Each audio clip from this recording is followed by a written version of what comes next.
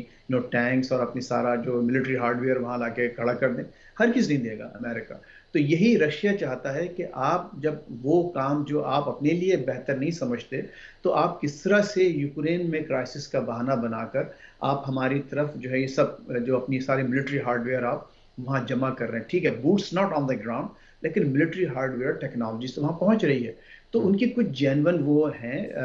شکوے ہیں، جس میں یہ اور بھی آپ ہے کو کہ لگتا ہے نیٹو کہ وہ اگر چاہتے ہیں. اگر کوئی ایسا معاملہ ہو جاتا ہے، یہ معاملہ جو ہے وہ جنگ کا روپ اختیار کر لیتا ہے، تو واشنگٹن براہ راست ان چیزوں کے اندر ملوث ہوگا؟ ابھی تو اگر فوجی تعداد بھی دیکھی جائے تو وہ تو بہت تھوڑی ہے، محدود ہے.